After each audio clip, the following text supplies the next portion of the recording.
Hello everyone, good morning, welcome back to a new blog. তো এখন সকালে চা খেয়ে আমি পড়তে বসলাম, আর এখন ক্র্যাক WBCS বইটা নিয়ে বসেছি। আমি এখন ভেবেছি যে কার্তিক চন্দ্র মণ্ডল আর ক্র্যাক WBCS এই দুটো হচ্ছে আমার মেন দুটো বই। তো সেই বই দুটোকে দেখেই আমি পড়াশোনা করি।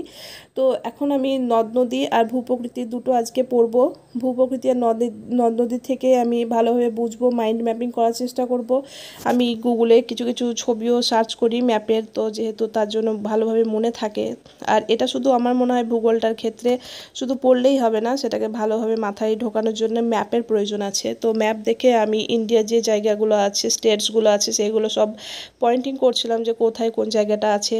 আর ভূপ্রকৃতির ক্ষেত্রেও তাই, প্লাস নদ নদীর ক্ষেত্রেও তাই, কোন নদীটা কোনখান থেকে উৎপত্তি হয়েছে এবং কোন দিকে গেছে, উত্তর বাহিনী নদী, পশ্চিম বাহিনী নদী, সব কিছু আমি ম্যাপ পয়েন্টিংয়ের দ্বারাই আমি কিন্তু মনে রাখার চেষ্টা করছি, না হলে কিন্তু সহজেই ভুলে যাব। তো তার জন্য ভূগোলটা খুব আমার এখন ইন্টারেস্টিং লাগছে পড়তে, যেহেতু পড়ার গভীরে যতটা ঢোকা যায় না, সেই সাবজেক্টটা ততটা ইন্টারেস্টিং লাগে। তো আজকে ভূগোলটা আমি নদ নদীটা আর যে সমস্ত জিনিসগুলো ছিল অনেকটাই কমপ্লিট করেছি। আর তারপরে আমি এখন স্ট্যাটিক জিকেটা পড়ছি খানিকটা, যেহেতু স্ট্যাটিক জিকেটাতে আমার মকে কিছুটা আটকে যাচ্ছিলো। তো আজকে হয়েছে যে ফোক ডান্সটা কমপ্লিট করেই ছাড়বো। তো ফোক ডান্সে আমাদের এত ডিটেলসের প্রয়োজন নেই ক্লার্কশিপের জন্য, তার জন্য আমি হাইলাইট করছি যেগুলো পড়ার দরকার আছে।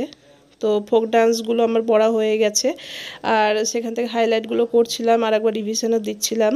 তো এই বইটা তো তোমাদেরকে আগের দিন দেখিয়েছি, বইটা বেশ ভালো, কিন্তু না থাকলেও চলবে, কোনো একদম মানে প্রয়োজন নেই, কারণ হচ্ছে এটাতে প্রচুর ডিটেলসে দেওয়া আছে।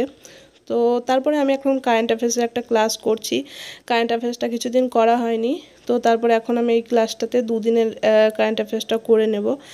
আর আজকে আমার পড়া বলতে ভূগোলটা নিয়েই পড়ে আছি আমি এখন 2-3 দিন থেকে, তার জন্য ঠিকঠাক ভিডিও বানাতেও পারছি না, কারণ আমি এখন ভালোভাবে পড়ার চেষ্টা করছি একটু, যেহেতু আর সময় নেই। তো আজকের মতো ব্লগটা এখানেই শেষ করছি। ভালো থেকো, সুস্থ থেকো আর পড়াশোনা করতে থাকো। বাই।